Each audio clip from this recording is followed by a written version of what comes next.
A lot of people have been wondering about this, just how demanding is Flight Sim 2024 going to be? Well, in this video we're going to attempt to answer that question at least a little bit, but do keep in mind a couple of very key points here. The footage that you're seeing on the screen right here is taken from the Microsoft Flight Simulator 2024 Tech Alpha.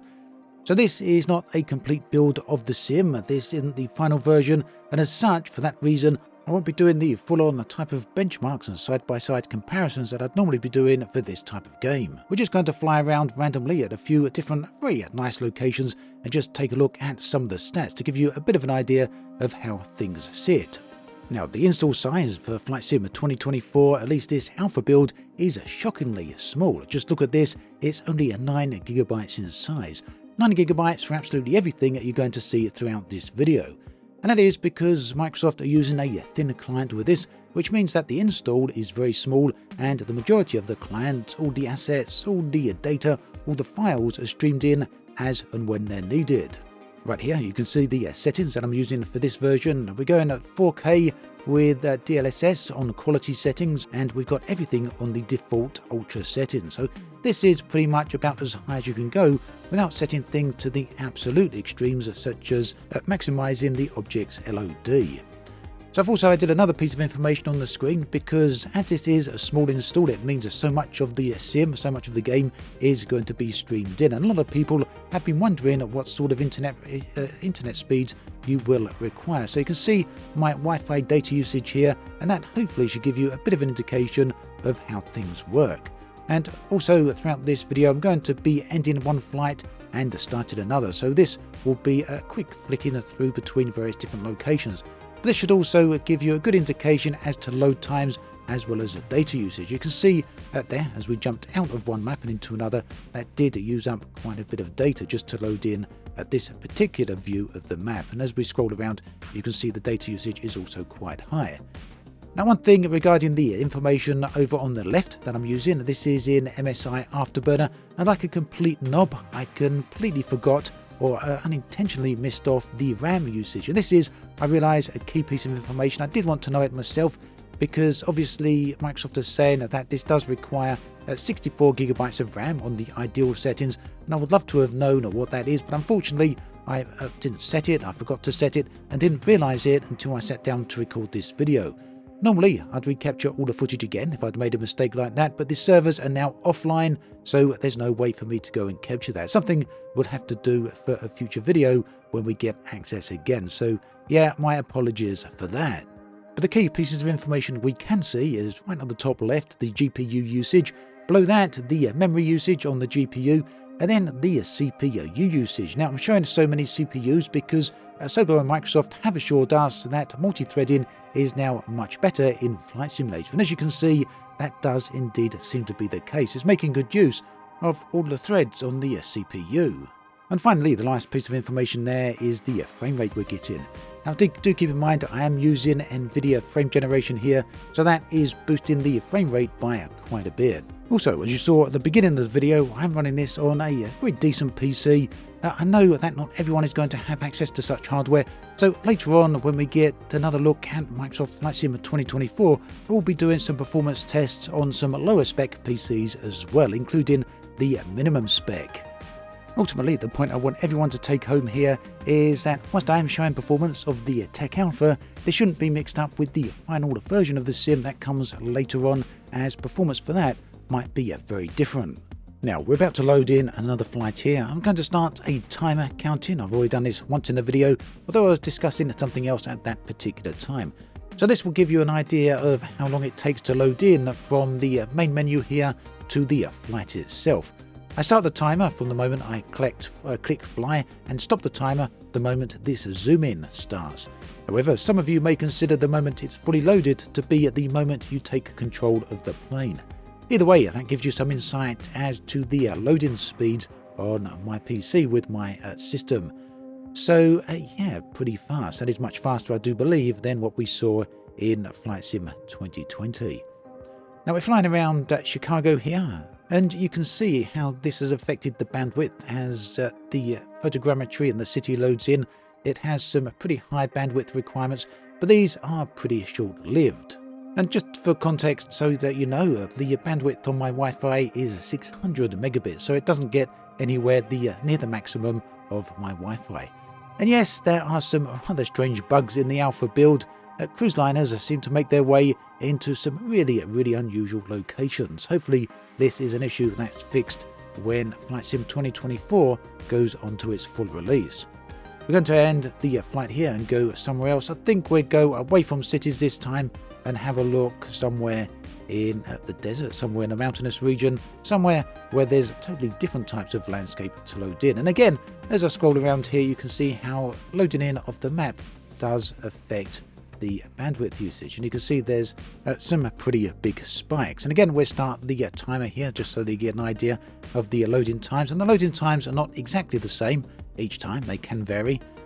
So yeah, the spikes, these bandwidth spikes, they do happen, but they don't last for super long. On the ideal system requirements from Microsoft, they say they do recommend a 100 megabit internet connection, but it seems that even if you do have that, the Flight Sim isn't going to be using that all the time. You can see it just requires that in spurts. Now, Microsoft have also said that the full release will have a cache for people to use, a rolling cache, where the downloaded data will hang around and you can reuse it, saving you having to download it in future sessions. But I've no idea how long that cache will actually remain active for, how long you will actually be able to use it before it either gets deleted or overwritten. Maybe, hopefully, you'll be able to set the cache size yourself. So if you frequently fly in the same sort of areas, that data will download and stay there on your PC until the data ends up updated for some reason on the servers, and then maybe only at that point to download it again. Now, yeah, the graphics here do look absolutely beautiful. Another city, this time Paris, and you can see again that there's a few spikes, some of them pretty significant, but also many of them well below the ideal specs, the ideal recommended specs of 100 megabits or the recommended specs of 50 megabits. The minimum requirement is of course 10 megabits, and as far as I understand, I do believe that Flight Sim 2024 is always online. And again, there's that bug, there's that glitch with the cruise liners making their way into some pretty unusual locations. Now at this point I want to do something a little bit different. Instead of following the airplane around and just having a look at the landscape from that, I wanted to go into the showcase camera and zoom around and have a look both very close to the ground as well as from some pretty high altitudes. The reason for this is twofold. I wanted to check how this affected performance, to see how far away from the plane we could get without any issues, and additionally just to see the impact that it has on the bandwidth when we're really moving around at high speed. So yeah, down close to the ground here, you can see that in this particular location, whilst the terrain is pretty high detailed, it doesn't have those grass effects. In fact, I don't think all the grass effects are switched on yet in alpha. Now, the other thing I wanted to try here is the free cam. If you go into the pause menu, you can go into free cam mode. This essentially pauses a sim and allows you to go absolutely anywhere with the camera at very high speed. Now, this is a feature I absolutely love. It is shockingly good, not just in terms of quality, but in terms of the fact that it allows me to explore the entire planet Earth. And yes, sure, I could do this on Google Earth, but it's not quite the same as this, is it? And at any moment, I can press the escape key and return directly to my flight. The camera will not just jump to the flight, it will zoom all the way back to my plane. And this is something you'll see right at the end of the video. It's a very nice effect.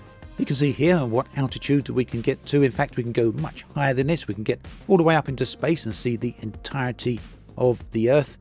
There is a logarithmic zoom here, so the higher up you go, the faster the camera will start to move. I'm not controlling camera speed at all here. The closer I get to the ground, the slower the camera will move, and the same is true in vice versa. If the higher up you get, the faster the camera will move. So this makes things very intuitive and very easy to navigate around. So again, there's a number of different reasons for me doing this. Firstly, I absolutely enjoy flying around like this and just having a quick look because, yeah, I think this is a really stunning feature. It allows me to look for locations that I'd like to fly over at a later date. So yeah, you don't have to spend so much time looking for those great locations. You can just have a quick scouting session and find where you'd like to do those ideal flights. Also, it allows me to see just how much the visuals have improved with Flight Sim 2024, and one of the most obvious improvements, aside from the lighting, is of course the tree coverage. Not just the trees up close, but also the trees from a distance. Forests and jungles, all that lot, now look much, much better. Another thing, of course, and perhaps the most important thing, is to see what impact this has on internet usage. And yeah, you can see this does eat up the bandwidth pretty fast. But also, likewise, you can see that it rarely hits anywhere near too much above 50 megabits. So, like I say, although the ideal requirements, the ideal recommended requirements for a 100 megabit connection, it seems, at least in my experience, that Flight Sim 2024 doesn't use anywhere near that. On a few occasions it does. It's literally for spikes, spikes that last less than a second in most cases. So I think, at least based on what we're seeing here, you'll get away with an internet connection of much less than 100 megabits. Anyway, this free camera mode, this is something I really do hope remains in the sim even after alpha, because it is an absolute pleasure to use. Some people may argue that it kind of defeats the purpose of flying a plane. I don't agree with that, because the experience of flying a plane is, well, the experience of flying a plane. It's very different to zooming around the world with a camera.